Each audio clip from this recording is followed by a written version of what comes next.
The expressed views of the guests on this podcast are theirs alone and not necessarily endorsed by the host, TWBC, or any associated sponsor. Conversations that are robust yet balanced, on point and to the point. You are listening to the talk of tournament water skiing. This is the TWBC podcast.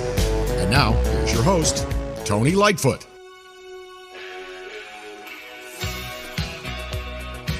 Well, greetings one and all, and welcome to this latest edition of the TWBC podcast. My name is Tony Lightfoot, and glad to have you on board. All right, so the start of the season, the competitive season, just around the corner. With the Moomba Masters coming up in about a week or so, and obviously a major tournament attracting some great competitions and great competitors who have had plenty of experience skiing on the Yarra River. But one of the skiers that will be joining the roster, at least so far as the men's slalom is concerned, will be completely new to the Yarra setup. And we'll be skiing there for the first time. The person to whom I'm referring to is the current NCWSA Male Skier of the Year, as well as being the men's national slalom champion. So he comes into the Moomba Masters with a great degree of pedigree. And let's welcome him here, Mr. Arron Davies. How are you doing? Hi, Tony. I'm doing really good. Thank you for having me. All right then. So let's go straight to it. Moomba Masters coming up. You are seeded 10th coming into the Moomba Masters, unless something has changed within the last few hours or days prior. So, what are your expectations going into this event? First time on the Yarra. People have probably told you some horror stories about what to expect on that moving river course, and not to get your expectations too high, at least so far as your first time is concerned. And what do you say to that? Yeah, it's going to be one hell of an experience. There's a few tournaments you grow up watching, US Masters, World Championships, and the Moomba Masters. It looks like one of the most fun tournaments of the year. So I'm really looking forward to it. I'm going in with zero expectations. As you said, there's some horror stories that happen. It's a lot of money to go from the Northern Hemisphere down to Australia for this early in the year. So I'm kind of this, as you said at the start. This is my first year, so it's going to be fun. I have zero expectations going in, and I'm just hoping that I put on a good show. And if you can actually make it to Monday, I think that will be playing with house money, wouldn't it? Oh yeah, no, skiing on Moomba Monday would be really cool. It'd be a real honor, especially on my first showing. But I'm hopeful. However, I'm not expecting anything. It could be a couple of thousand per boy. Looking at it that way, but I really hope it isn't. Yeah. Trying to train in as much as you can and hope things go right. All right then. So we'll track back to Moomba in a little while in this podcast, because I'm sure a few people out there have tuned in, as they typically do, as being subscribers to the TWBC podcast, seen this pop up, and probably are finding out who the heck is Arron Davies. I gave the spiel up front right at the beginning. But let's answer that question. Let's go back all the way to your youth and what have you, and answer that question. Who is Arron Davies? Oh, he's a no one, really. He's someone who thinks he's trying to make it at skiing. But no, I'm originally from a little town called Bolton in northern Manchester in England. I started skiing. I'm, third generation of skiers, like a lot of skiers are these days on the Pro Tour. Started skiing when I was 18 months old, on the front of my dad's jump skis. It's the same story that we've heard before. It's nothing new. However, it was really cool, my experience all the way through. I've skied at a lot of different sites in England. I've called a lot of sites home. In my youth, my very first few years skiing, I went to ski at Sale Water Park. And then we moved on to Hazelwood Ski World in my later years. of my youth. And then a gentleman called Stuart Lillis decided he wanted to dig a big hole in his backyard back in 2006 over in Wigan. That's now called Three Sisters Water Ski Club. We held a pro-am over there a few years ago, and that's where I really started to grow up skiing. That's 30 minutes away from my house, so that was where home was for a long, long time. I worked there a few times, but more recently I've been skiing with Steve Glanfield at Oxford Wakeboard and Ski Club, which I'm very, happy that for the first time we're hosting a pro tournament. Nice, and I mean, you rattled off a whole list of venues in the United Kingdom. I'm originally from the United Kingdom, so I can probably attest to the challenging aspect of being able to ski well at those sites that you mentioned.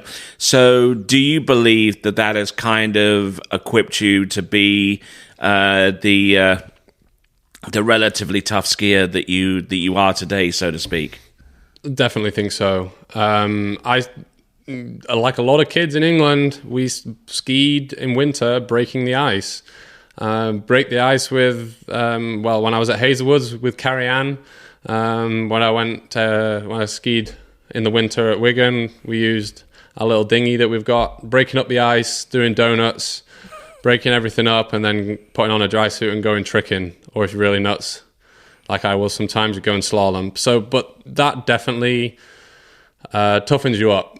I wouldn't do it now, having been in the States for 6.5 years, but it definitely, it toughens you up a lot going into, skiing later on. Okay, so while in England, you did your first uni degree, didn't you? What did you graduate with in uni in England? I actually never went to university in England. No, you didn't? I went straight to University of Louisiana at Lafayette. I did my undergrad, my whole undergrad, Lafayette, and then because I had some eligibility left due to injury, I decided to stay on for my Masters of Business Administration. Okay, I'm glad that you segued a little bit to that injury, because you were out for basically 1.5, maybe 2 full seasons because of the injury you sustained during practice, which I think was for the national championships at that during that summer, around about that time, I believe. But kind of give us you'll hate this pun, a breakdown of kind of what happened and what you've had to do to get back to where you were. Yeah, well, in the years leading up, I'd dabbled in a couple of pro tournaments. My first one being the Maple Pro-Am at Thorpe in England. Obviously, it's the easiest, most convenient to get to. Didn't want to spend a lot of money on my first one. So I was, that was good. That was in 2019. And then, I dabbled a little again. But in 2022... I really started to get into it. I went to San Gervasio, went to Caiaphas Battle, did at the Cotswolds. We had the Duel, which was a really cool event as well. And I was feeling really good about the season. Everything was going as planned, putting down some good scores for myself. And then it all came crashing down, if you will.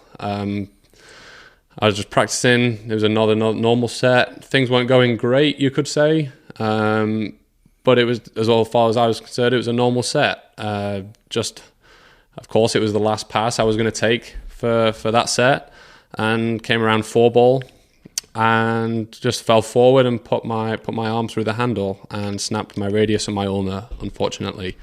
But thanks to all the doctors who helped put me back together, I was skiing again in April of 23. Does that have a flashback in your mind a little bit, especially as you start to work on some of the more challenging passes down the line? How much you're kind of approaching the edge? At first, it did. I mean, obviously after an injury like that, while I was in cast and things like that, I was really wondering, am I going to be able to do this again? Is there going to be that mental block of, hey, don't do that again? That really hurt.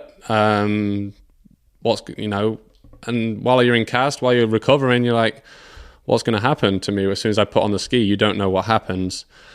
And the first few sets, that was like what it was. I was very careful, running easy passes, and that's just what it took to get over it. Right now, all of last year, and this year in the summers, I don't think about it anymore. The only thing that tells me I've got the injury is, my arm sleeve that I keep on sometimes when I'm skiing. And that's it. I feel strong. My arm feels strong as it can be. And I'm very grateful to everyone who helped me do that. From physios back home, physios here, Scott Jones in particular, he, over in Lafayette, Louisiana, he helped me out a lot. My doctor over here, Brian Etier, I had to have a bone graft at the start of last year in February, and he put me back together and got me back on the water.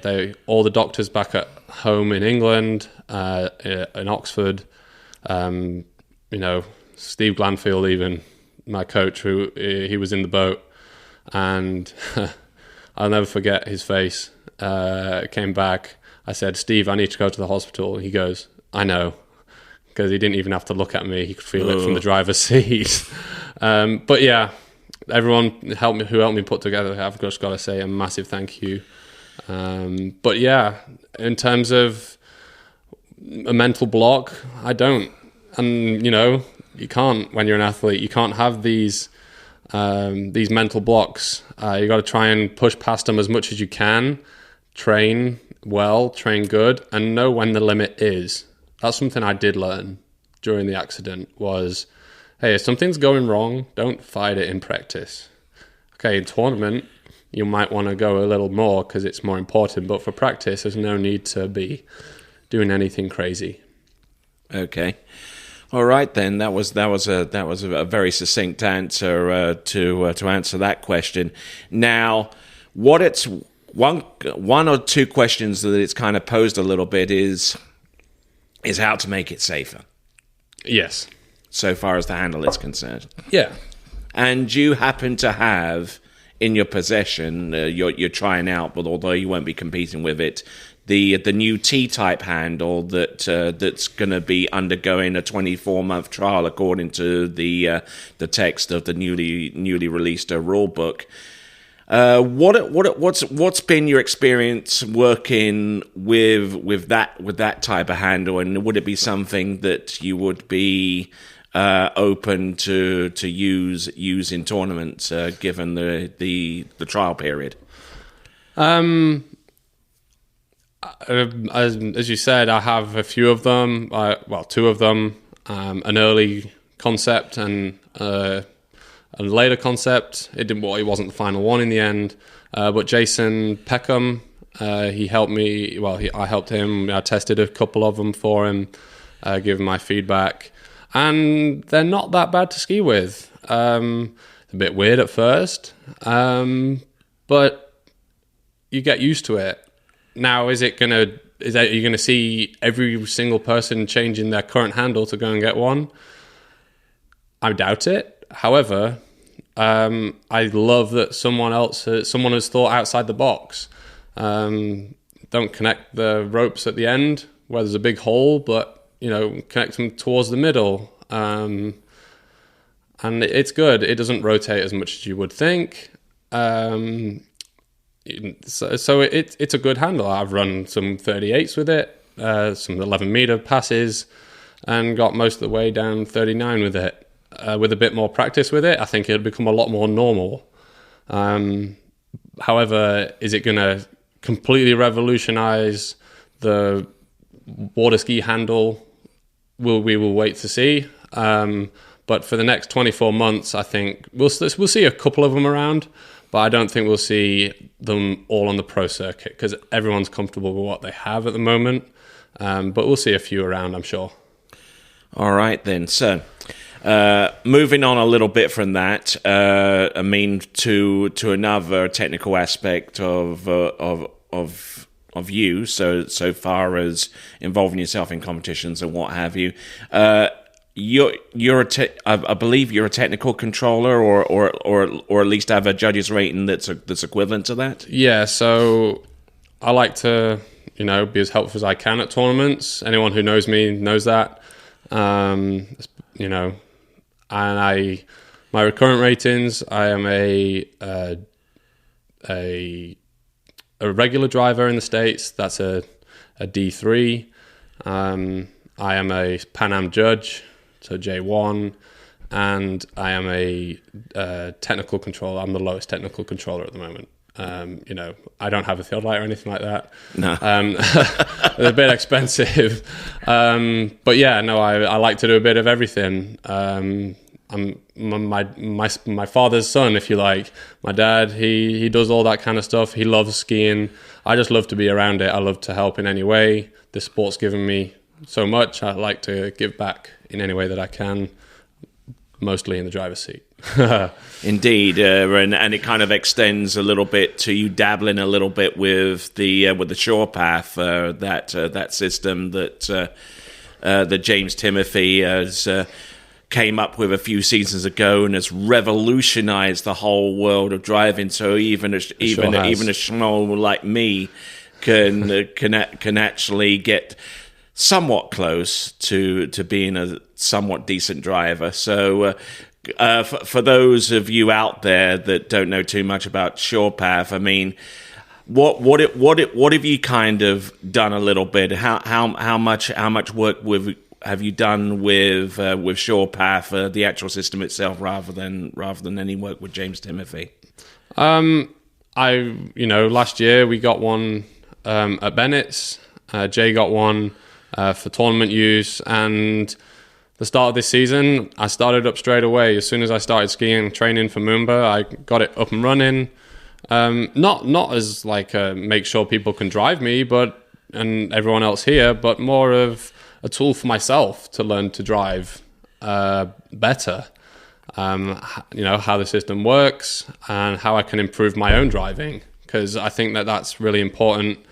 That I'm very far from perfect, and I think it's a great tool for drivers to use in practice as well, not just in tournament. It was great. Steve Glanfield back at Oxford told me that there was some guy coming down with a new boat path monitoring system. I was like, oh, here we go again. And I tell you what, I've been proved wrong. James, you did a great job, if you're listening. But of course he did. Everyone knows what SurePath is these days. Yeah, and I think it's an amazing tool that people should use if they have tournaments at their sites, or if you want to become a better driver, consider investing in it. It's a great tool to use if you know how to use it well. Yeah, they consider all the way back in the day when Zero Off came about, they considered it the marriage saver. I don't know what moniker would be leveled against SurePath, but something I would say somewhat similar. Yeah, no, it's good. My girlfriend Vio, she's learning to drive herself. She's a good driver herself. She is. However, she didn't really know where she was in the course other than looking in the mirror. Using SurePath, it helped her know exactly where she was in the slalom course when she's pulling me. I'm a 200-pound, 95-kilo guy. I pull the boat around. I do pull the boat around a lot. 6'4" and 200 pounds. It on the short line, you're definitely going to pull the boat around. So it was good for her to make sure that she knew she was in the right place. So yeah, in that way, you could say it's a relationship saver. Indeed. All right, then. So we'll move along a little bit from the realm of practicing that kind of stuff to what you do in tournaments. Now, last year, or I think it was either last year or the year before, you won your most coveted of titles at Kayafa, right? Yeah, I got the 2U skier of the day at Kayafas. That hangs up on my bedroom wall down here at Bennett's. It's one of my most prized prizes because it's a public vote. and people voted for me that day, which I'm grateful for.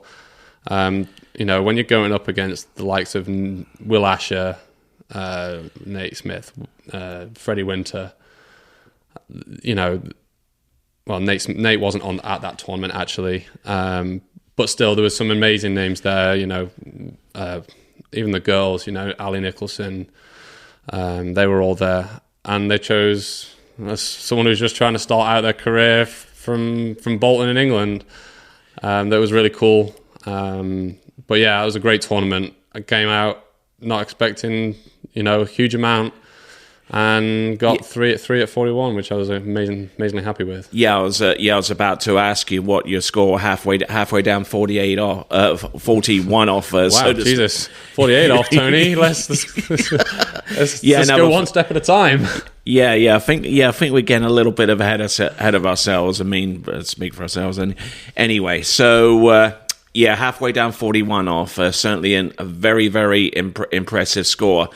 The site at Caiafa, you know, it's one of those unusual sites, you know, where it's brackish water. You know, it's a little bit of a strange setup on the even numbered passes. You kind of had to kind of come in a little bit kinked and what have you, and but.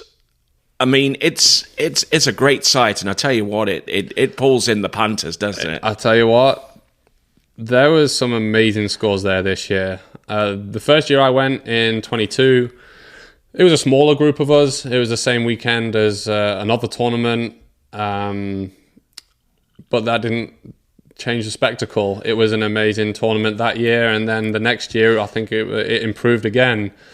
It was just such a vibe, you know. It was like the only thing I could compare it to is, from my experience, is collegiate nationals. There was so much going on around you, things like that.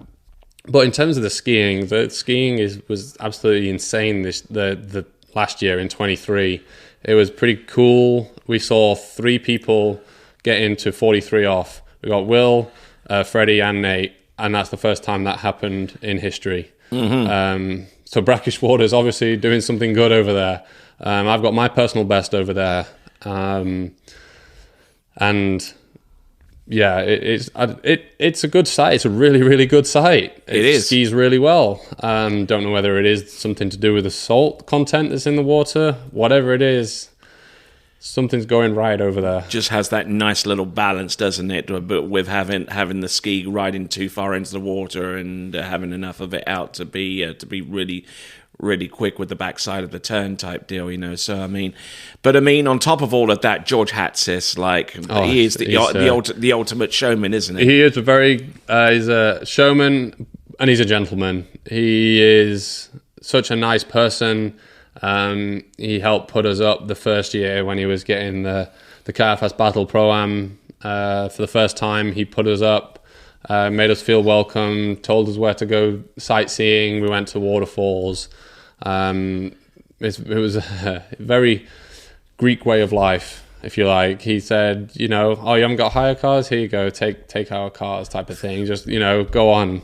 And these weren't like cheap cars; they were nice cars, and you know, it was amazing. We all had a great time, and yeah, it was just, George is an amazing person and who does so much for Greek water skiing.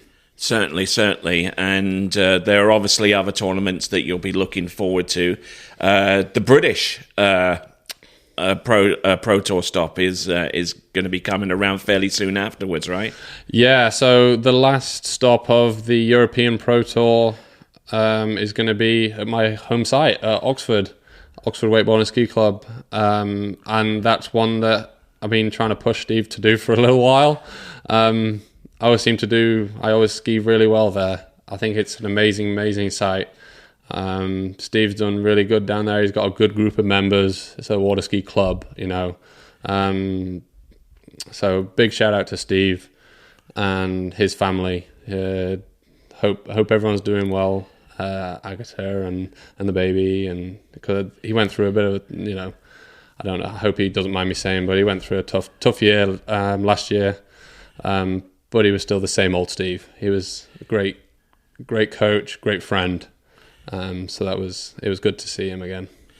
Yes, indeed. And you also mentioned some other people, some of them from Kaiafa, Will Asher and the like.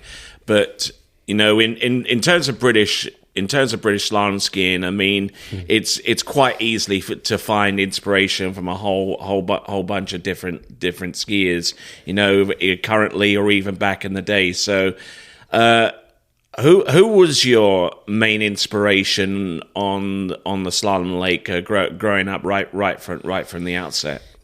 Well, I grew up skiing on the weekends at Hazelwoods, and who was there in the summer was Will Asher.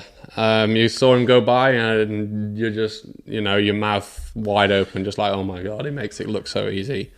So, I admire Will still to this day. I think he's probably at one of the best stages of his career so far. He's putting in some amazing scores.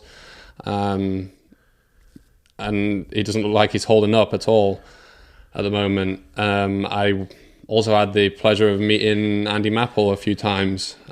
He was the first person to sponsor me a ski shortly before his untimely death back in 2015, I believe. And yeah, I remember when I got the message that he'd passed. Anyway, not to go too much into that, but he helped me out a lot, and I saw him ski a few times, and I admired him a lot as well. Most certainly. Going forward a little bit, so far as your expectations this season, your ambitions going forward, what does the perfect season look like for you? Making it through with no injuries. I have been known to be slightly accident prone, not by choice, of course. No one does.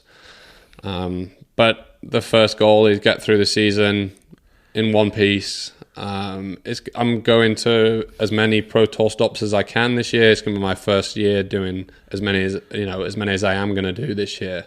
I'm going to do every weekend of the European stops. I'm going to be there, and as many of the ones over in the States that I can be at as well. So it's going to be a first. It's going to be a lot of skiing. It's going to be a lot of traveling. My girlfriend Viole, she's going to come with me. We're going to hire a camper, and we're going to do a camping trip all over Europe this summer. So that's how we get into each tournament. That sounds nice. And you did briefly hint a couple of questions back about your first ski sponsorship. You're currently sponsored by D3. Tell us a little bit about that and your working relationship with Will and Elaine going forward. I've been up to Will's place. I've helped. I haven't helped too much, but I've skied on their skis since start of 2018. Now, I bought my own D3 ski back in 2016, and that was a D3 Arc. And then in the start of 2018, I was signed on the team. My first contract as a contracted skier, which was amazing. And the first few years, it was kind of just, hey, here's a ski, help us out, with media and stuff like that. Of social media. I'm not a big social media person, as anyone knows anything about me. It's all skiing related and not much else. But more recently, I've tried to, help sell a few skis if I can. Test a few skis. Any way I can help them to repay what they've helped me with as well.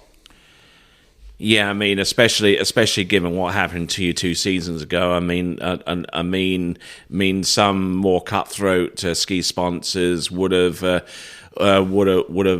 pushed you over into the long grass, given the expectation going forward. But Will and Elaine, to their credit, have kept you on board, and you're there. Yeah, they kept me on, which of course any skier knows that skis are expensive. They're not. They don't have an infinite lifespan. Well, not this day and age anyway. The old ones you see kicking around sometimes. Yeah. But yeah, no skis have an infinite lifespan. They start to break down. They snap.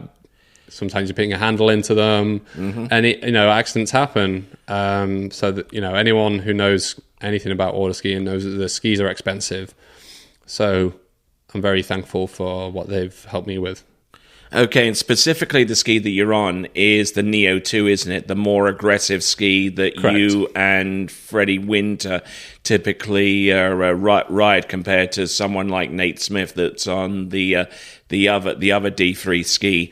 I'm sure that you've ridden both, but you've gone with the Neo 2, right? Right. So actually, the ski I broke my arm on was an Ion 2. Okay, it's nothing to do with the ski. That was all my own fault.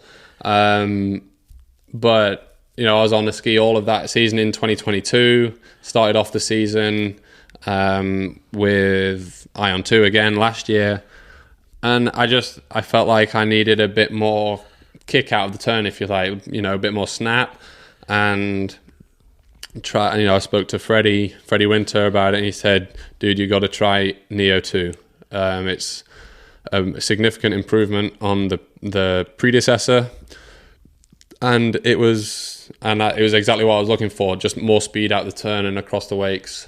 I like the ski a lot. I'm still on that one. At the moment, as I said before, I'm a 6'4", 205 pound guy, depending on the day, so I'm right on the cusp between a 67 and 68. So I'm toying with, I'm trying a 68 later on in the season, when I get back from Moomba. So we'll see how that goes.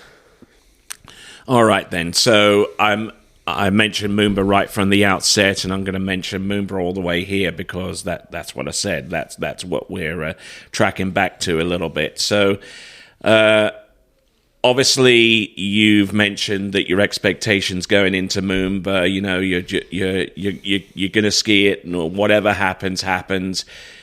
So, I mean, what do you think it's going to feel like for you as you start off the dock and you fulfill a lifelong dream, skiing underneath the Swan Street Bridge and get ready for a pass? Coming. Yeah. Well, I'll tell you what, I'm glad I've skied at UL for a few years, because Airport Lake is not an easy lake to ski on. Anyone who's skied on it knows that. I can tell you that. And it's bumpy, so I'll be, thinking back to those sets where the conditions have been far from perfect.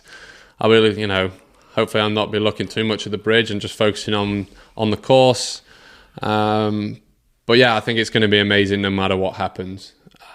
Just look, as I said at the start, it's my first outing.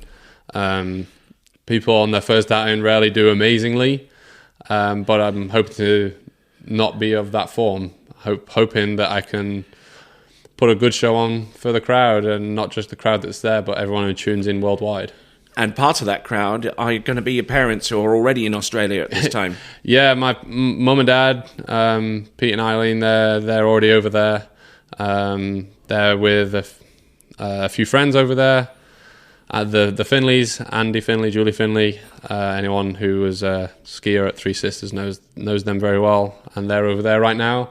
And that's going to be my mum and dad's first time at Moomba as well. So Dad said, if you're going, I'm going. So he, and the next day he'd booked 2 tickets for him and my mum.